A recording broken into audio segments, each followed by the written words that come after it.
chirp. All right, the doors are closing. Welcome. Thank you guys for having me here at LightBox Expo.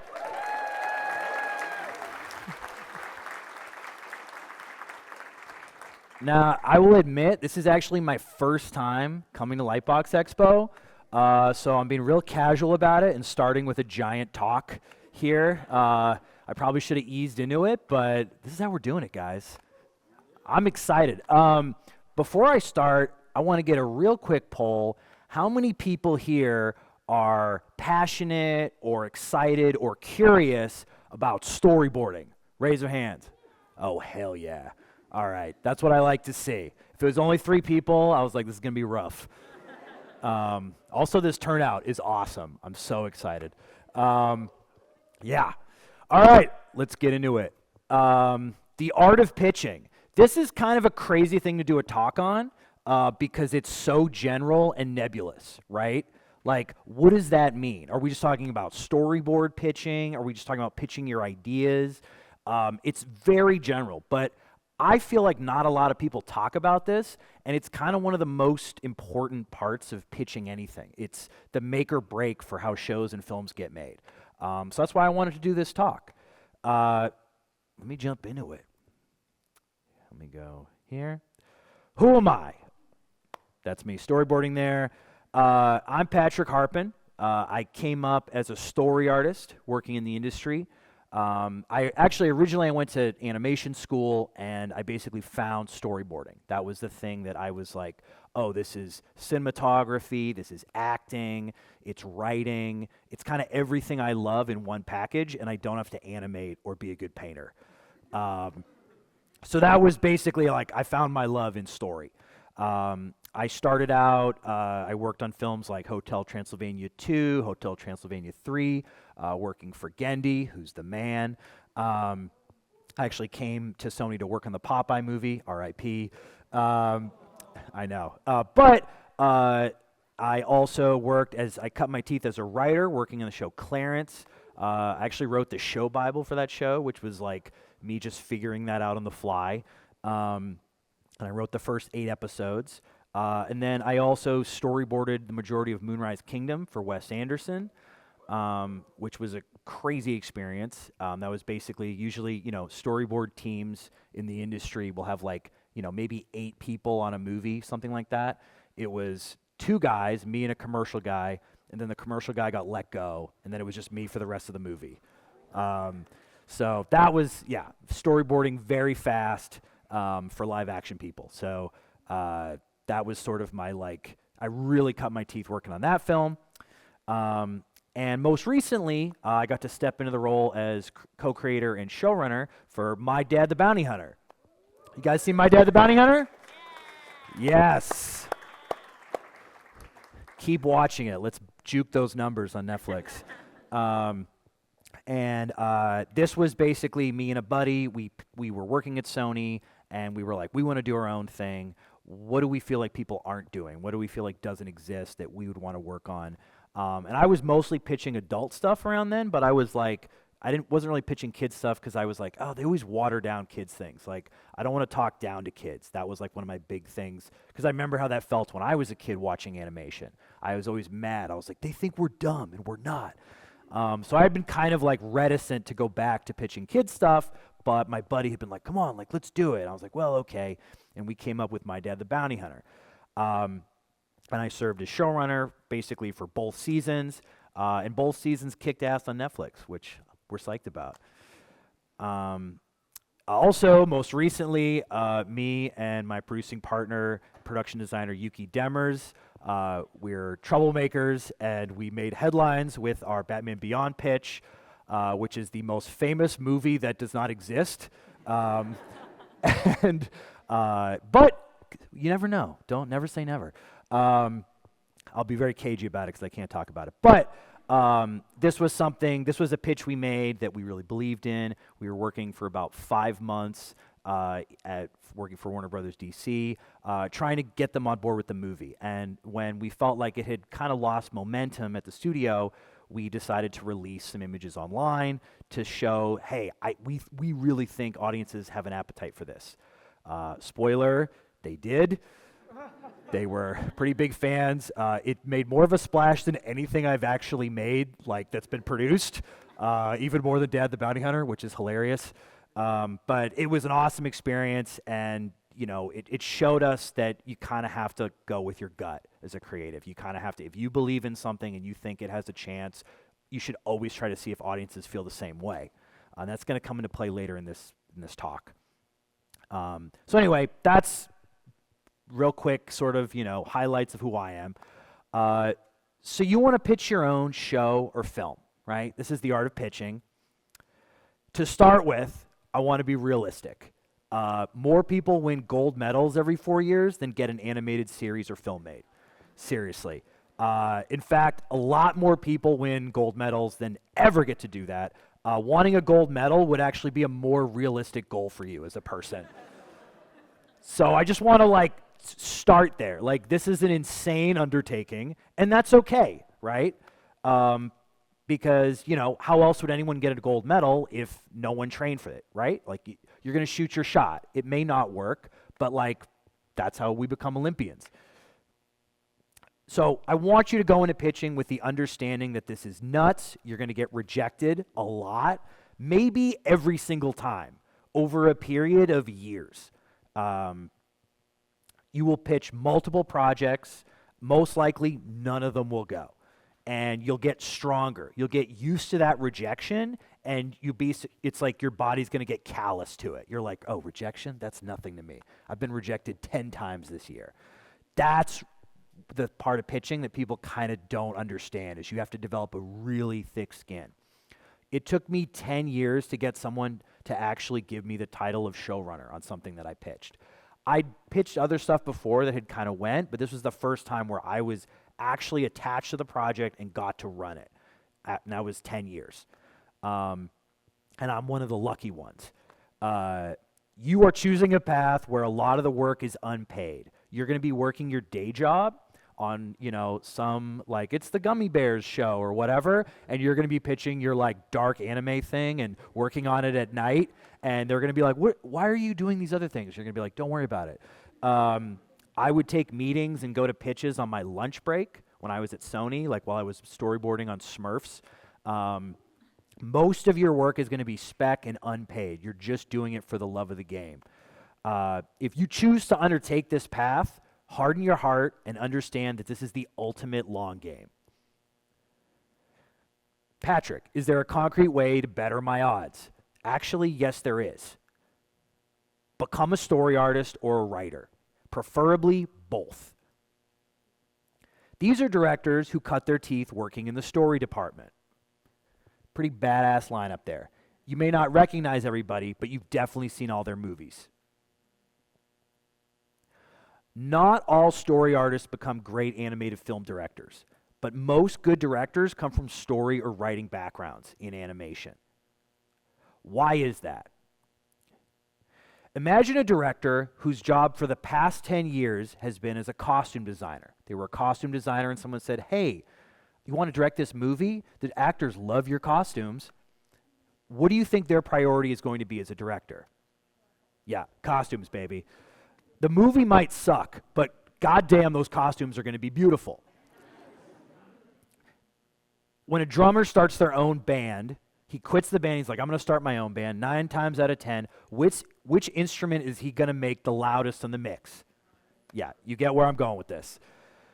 When people finally get their chance to direct, they usually fall back on the experience they've had for the past 10 years. An actor who becomes a director is going to rely on his acting experience. And sometimes that can actually be great. People say, oh, that's an actor's director, because he literally used to be one. That can be an asset, but it can also be a weakness. It's a good example is like a production designer becoming a director, and what they really want to do is production design. That can hurt the movie. Because as a director, you have a different set of priorities now. If you don't like storyboarding, reading scripts, or editing, you are not going to like this job. But guess what? If you came up as a story artist, an even better one with some screenwriting experience, you'll find directing to be challenging, but also fun. No bullshit. If you're in production, These will be your design viz dev friends. They are untethered to the story of the film. Sometimes they don't even read the script. A lot of my friends in viz dev who are working on the movie, they're like, yeah, I just didn't read it. I'd rather not know. Yes, because they don't have to. It's not part of their job. They literally don't have to. They only have to know, okay, what's the emotion here? Got it. They're painting color keys. They're going climbing on their lunch breaks. They're unbothered, moisturized, in their lane, flourishing. This, however, is story artists on a production. Story artists are very much tethered to the script. If the script is bad, the story artists are the first ones to sound the alarm. They are the movie's canary in the coal mine. And if they're doing their job right, they will fight for the story when no one else will. While the execs are saying full steam ahead on the script, we're going to leave the beaches open, even though the script is bad, they'll say, it's a third draft. The third draft's always bad, because they want it to work. They want to believe that this thing is just going to solve itself. The story artists aren't buying it. This is why no one wants to get lunch with the story artists, because we're depressed and we're angry. Story artists are the ones saying, hey, this script isn't working. I'm boarding these scenes, but the scenes make no sense. The character doesn't know what he wants. This is why story artists always look a little frazzled.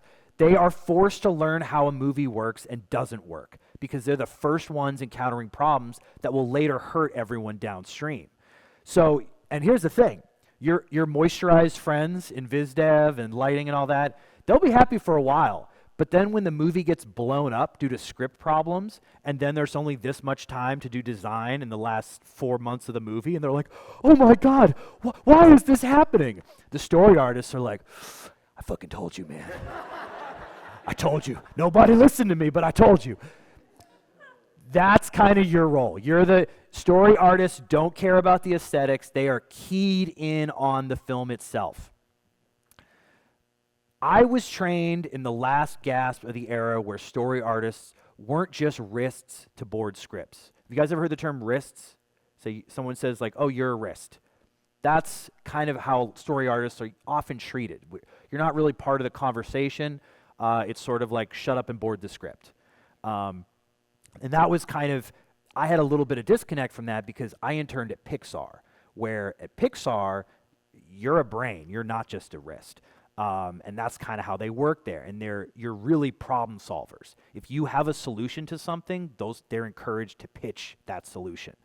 That's kind of fallen out of fashion in animation, especially down here in LA, I feel like.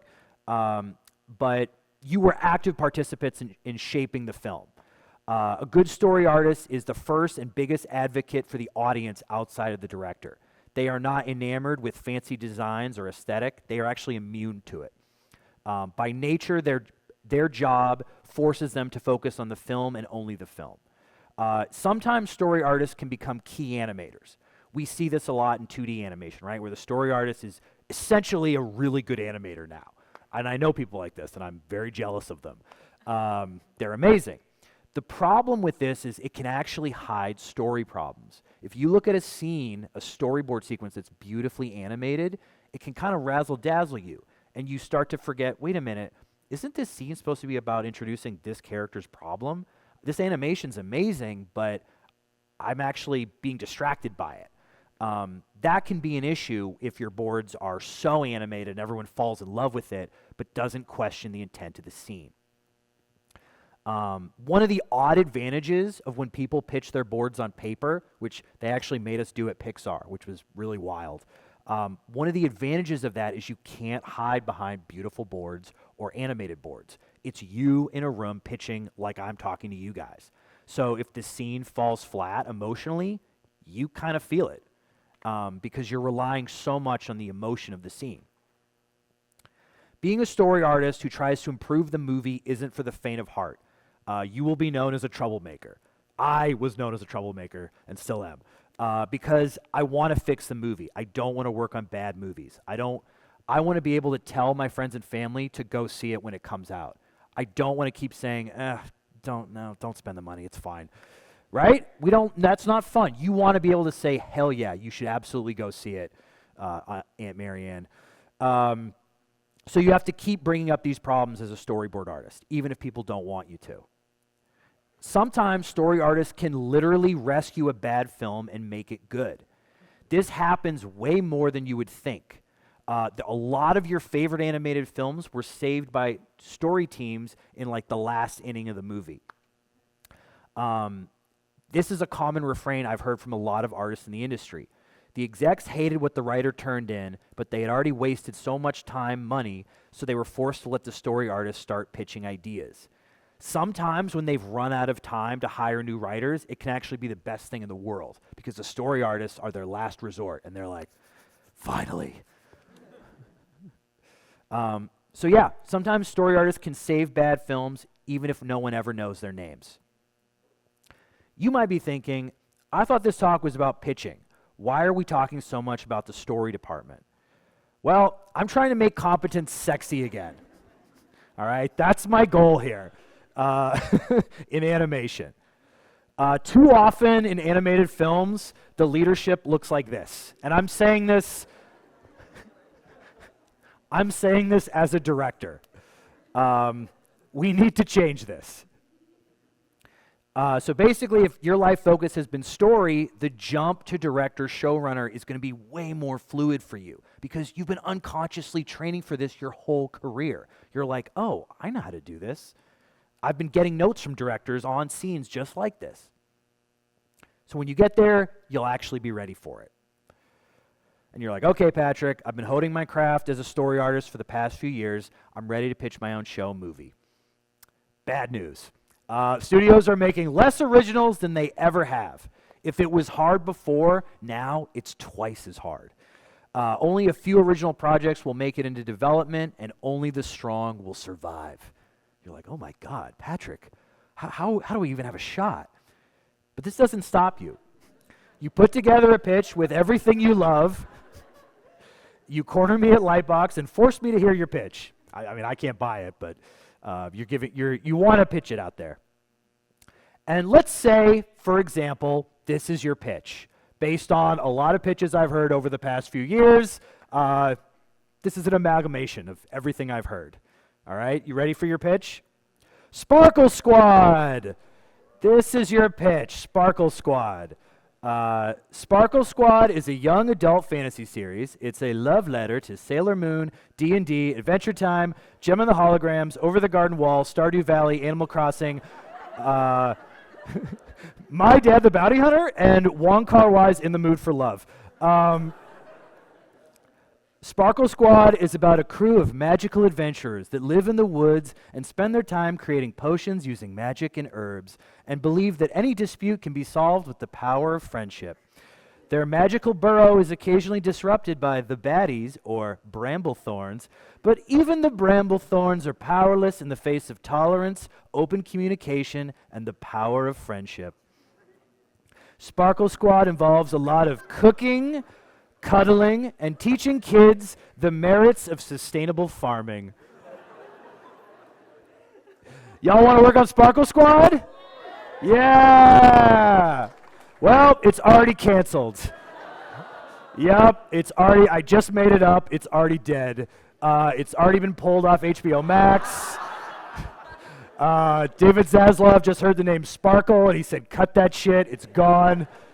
Sell it for parts. Sparkle Squad's cancellation has ignited a protest. Fans are using the hashtag #BringBackSparkleSquad. People are doing hunger strikes in front of the abandoned Cartoon Network building. But it's got you wondering. You're suddenly faced with the brutal reality that maybe your pitch that you and your roommates loved didn't reach a wider audience for a reason. Maybe Sparkle Squad wasn't must-see TV. Even in a world of collapsing studios and illegal tax write-offs, I want to posit some self-crit for ourselves as artists and as storytellers. If we're not hard on ourselves, how are we ever going to get better? How are we ever going to show these people that our stories have worth if we don't make things that are the best they can possibly be? Maybe Sparkle Squad was not as captivating as the other shows people were watching. Maybe sometimes we can lose touch with the people we're supposedly making this stuff for, audiences. I've heard a lot of story formulas and read a lot of books and articles on story structure in my life. I don't really believe in absolute rules. Film and art doesn't really deal in absolutes, right?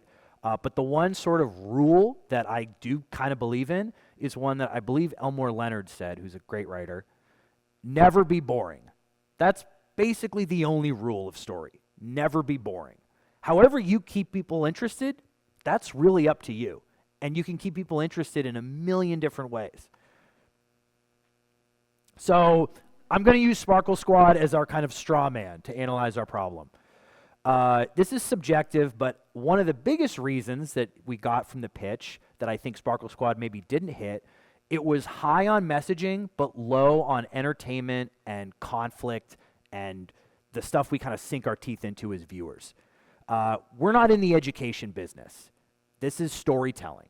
Education, teaching kids that they got to brush their teeth, that's down the hall. This is entertainment and engaging you as a viewer. We're not here to make role models. That's not really what we're here to do. We can have a character in our film that acts as a role model, but ultimately we're trying to keep that audience engaged in our story. A lot of animation pitches I see in the industry and as a teacher have a tendency to write the world the way they wish it was, aka wish fulfillment. And we're told a lot that animation is about wish fulfillment, right? Like about achieving your dreams and anything is possible. The problem is that nothing is more boring than a utopia for story. Your OCs that you love so much, I've seen a lot of your pitches, all right? I know what's out there. Your OCs, they kind of need to go through hell, all right? By the end of this story, you need to basically like mistreat them and put them through it. You are not here to create a perfect little world. You as a writer are kind of a wrathful God. You are inserting conflict into these characters' lives. You don't like assholes in your life. I don't either. But your story needs assholes, okay? It needs jerks. Characters who are jerks, who are selfish, dumb, greedy, insane, malicious. These are the characters that fuck shit up for our protagonists. And however complicated feelings we may have about them in real life, our stories need them to keep things interesting. Think of it this way. Imagine if Tolkien had decided to have Frodo never leave the Shire. And it was just a cozy story about hobbits brewing ale and making pastries. I know some of you freaks in here would love that show. But, yes. But tell me, if he had done that, do we think Lord of the Rings would be as beloved and people would emotionally connect to it in the intense way that they do now? Obviously not. He put his characters through literal hell and back, even though he loved them. The most popular anime shows kids are watching get this. They know that to tell an interesting story, you need to leave the comfort of the Shire. Stakes isn't just something execs say. Your story needs them. Stakes, it's a real thing. Someone, I think it was Jean-Luc Godard, said, and he was very flippant about this, but he said, all your movie needs is a girl and a gun. Now, that's obviously an oversimplification, but there's something true about that, right? He's implying romance, and he's implying someone's going to get shot. By the end of this story, shit's going to happen. We need that in animation. Even if you can't use a gun, we need the threat of danger. Like, someone might die in this story. That keeps us engaged.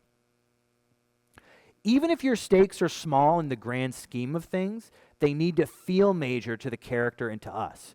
So, okay, I'm saying I'd like you to have a gun in your pitch. All right. But I'm going to back off from that a little bit. A film that I think does this really well is 8th Grade. This is the pool party scene, to me, was like edge of your seat, highest stakes possible. Because her sort of like our secondhand embarrassment at her being embarrassed was so intense. The acting and the directing made us feel like, oh my God, please don't let this girl's life be ruined, right? That's small stakes, a girl at a pool party. But the way it was directed, they made us feel like this is the biggest event in the entire world. So you can make small stakes things feel huge, but you got to make us feel it. You got to pull the viewer in a way where they're like, oh my God, I've never wanted anything more than this date to go well for them. So we know our story needs conflict and stakes. Now what? Well, the nuts and bolts of your pitch, you need a log line. You need to say what the genre is. And I recommend like a 4 to 10 page treatment of what happens in your film or in season 1. Obviously, you're going to need more than that, but I'm just kind of hitting these are the basics. Some shows or films start with a lot, some with very little. Also, like the way some people get their stuff sold, like a celebrity says, I like animation. I was watching some on the flight over here. I'd like to do an animated series. That person, the minute they say that, it's greenlit, right?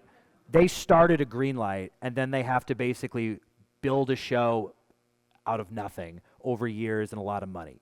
You don't have that luxury. You guys are artists, you're working people, so you're going to have to kind of do more homework to get that loan from the bank, so to speak. They're not just going to let you walk in and do a show. So you have to have a lot prepared. We started pitching My Dad the Bounty Hunter with a poster and roughly a 10-page treatment of the film. It was originally a film before we basically realized, the TV market is buying. If we break this up into episodes, we can actually just do it as a TV show. And I felt, sometimes I don't like when people do that because it feels like it's stretched out to a series and like bloated. But this story actually felt like it would actually work as a series and not have any of that bloat. This is a poster by Brandon Wu. We hired our friend who's a painter, and basically we're like, can you do a badass poster for us? So thank you, Brandon. The other thing of pitching, this is something that a lot of artists don't like. My students don't like this, but they have to deal with it. You have to speak up. That introvert in you, that part of you is dead now. When you walk into that pitch room, you are an extrovert. You are loud, you are confident. I've gotten so used to pitching to people so often that it doesn't bother me. I don't care because they're here to hear your thing. They're excited to hear your thing. If you whisper, so on the next part of Sparkle Squad, no. You need to be like, Sparkle Squad is going to change your life. You don't have to be a salesman, but you do have to come in and project your voice and be someone who they feel like could lead a show. You are a hype man for your show. Give it the hype it deserves. So the introvert part of you is now dead. The best pitching advice I've ever heard, it might have been on the Script Notes podcast, I can't remember. It was, pitch the show like you're telling your best friend about a really great show you just watched. I have to take this advice myself sometimes, where I want to give them all the details, but really it's kind of going like, you know what this show is? It's about this kid, and he thinks he's going to go down this path, but what he really finds is he's actually going to be this. And the whole show is basically him embracing this thing. And you're like, oh, okay, yeah, I kind of get that. You're almost taking yourself out of it and thinking how you would pitch it to your friend. The biggest mistake I see animation people make, for God's sake, do not fire hose drown them in lore on the first pitch. I kind of blame D&D for this. Lore is not story. Story is what choices characters make and why. It's the emotional stuff.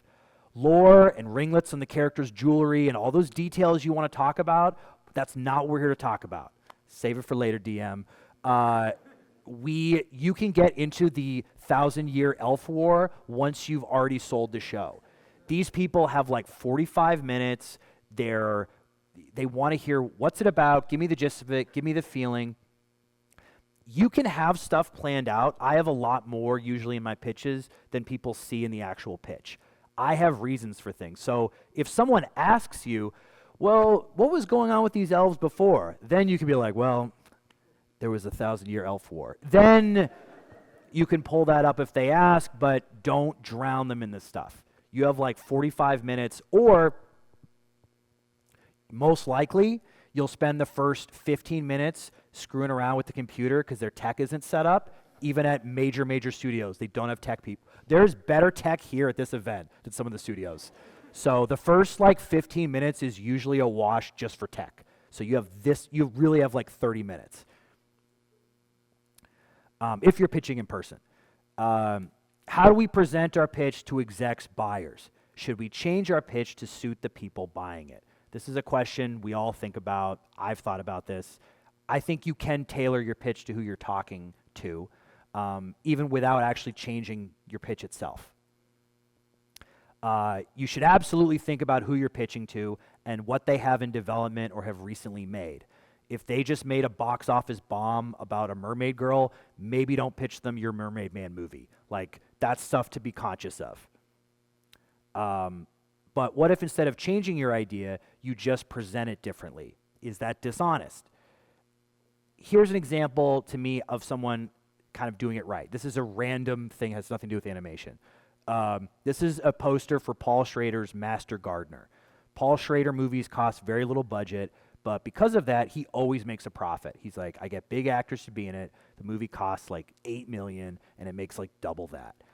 So this is like his poster for like art house cinemas, right? This would be like you go to Alamo Draft House or like, Angelica Theater. This is what the poster looks like. This is the Walmart Blu-ray. What's different about this one? They added a gun, right? They're like, people get shot in this movie. It's cool. And they're like, Sigourney Weaver's in this movie. Why don't you see Sigourney Weaver on the poster? These are both things that are in the movie. Sigourney Weaver and guns are in the film. They're not lying, but they're presenting it differently. And if I'm looking at this, I'm like, oh, cool, Master Gardener. Oh, so he must be like the Irishman, how like, it's not really about a gardener. It's like he paints houses. Okay, cool. And then like your girlfriend's like, oh, Sigourney Weaver, I love her. Boom, we're going to see this movie now. You're leading with the parts that you know will get their interest. If you're pitching to Illumination, you can lead with the stuff that you know they're probably going to be more receptive to without actually changing your pitch. Here's an example from My Dad the Bounty Hunter. So, like, the core of the show for me as a writer, when I was working on the treatment, was the idea of a father being forced to confront the truth that he's like an unwitting tool of these space capitalists. Basically our version of like the Weyland-Yutani Corporation. That always fascinated me about Alien and Aliens, where I was like, wait, there's the monster in the movie, but then there's this other villain, which is just this like corporation that we don't know anything about. And that kind of blew my mind as a kid.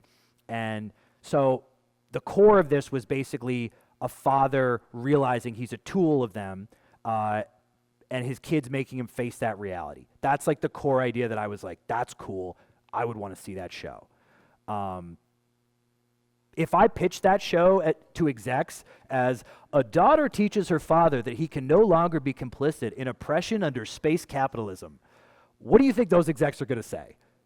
They would have been like, okay, that's interesting. They probably would have been kind of confused. Even though I could have absolutely pitched it that way. If you watch the show, that's basically where it goes, story-wise. But it would have probably confused them. That's more for the audience and people watching the show. It's written into the story structure. What we pitched the show as was, what if you found out your dad was Boba Fett? Right? A little bit easier to wrap your head around. And that was also the other part of it. That was, the literal, where it came from. And by the way, this was years before Mandalorian came out. So I did not know there would be another bounty hunter with a little baby. And this was a gettable log line for them. I'm not saying everything has to be that neat and tidy, but this is what we used. That log line was easy and digestible enough for execs to get it and pass it along to the people above them. One of the things I want to tell you guys about pitching that I didn't know when I entered the industry is you're not just pitching to them. They have to then pitch your show to like faceless people you'll never see. And they have to remember it and pitch it well to their bosses. And you won't be there for that. Your exec is going to have to verbally pitch your show in a quick offhand way, hence the elevator pitch. And actually, I got to see my show be pitched that way, where my exec was like, yeah, it's like the kids find out their dad's like Boba Fett, and it's basically like the craziest bring your kids to work day. And I saw the other exec go, oh, cool. And I was like, oh, that's what it looks like. Even me with all my ideas, and I'm like, well, I haven't really gotten into the lore. You see, I have 10 pages of it. That's not how it was pitched up the ladder. So that was something that I learned that I didn't really know that was how pitches moved up the chain of command. If you want to get better at pitching, don't just pitch to other animation people. This is key. Practice pitching to your parents or friends from high school who aren't in animation. That's right, pitching to normies. They may still not love it. They may have a lot of questions. But if you learn where people are tuning out, you can adjust things and strengthen your pitch. You are not just making a show for your friends on Discord. You are making a film show pitch for people across the globe that is going to connect with its universal humanity and the struggle of your characters. That's the hope. So let's say you've honed your pitch, you've made something that you feel people are going to connect with in a powerful way. You are ready to pitch again. But they passed on this pitch too. After Sparkle Squad died,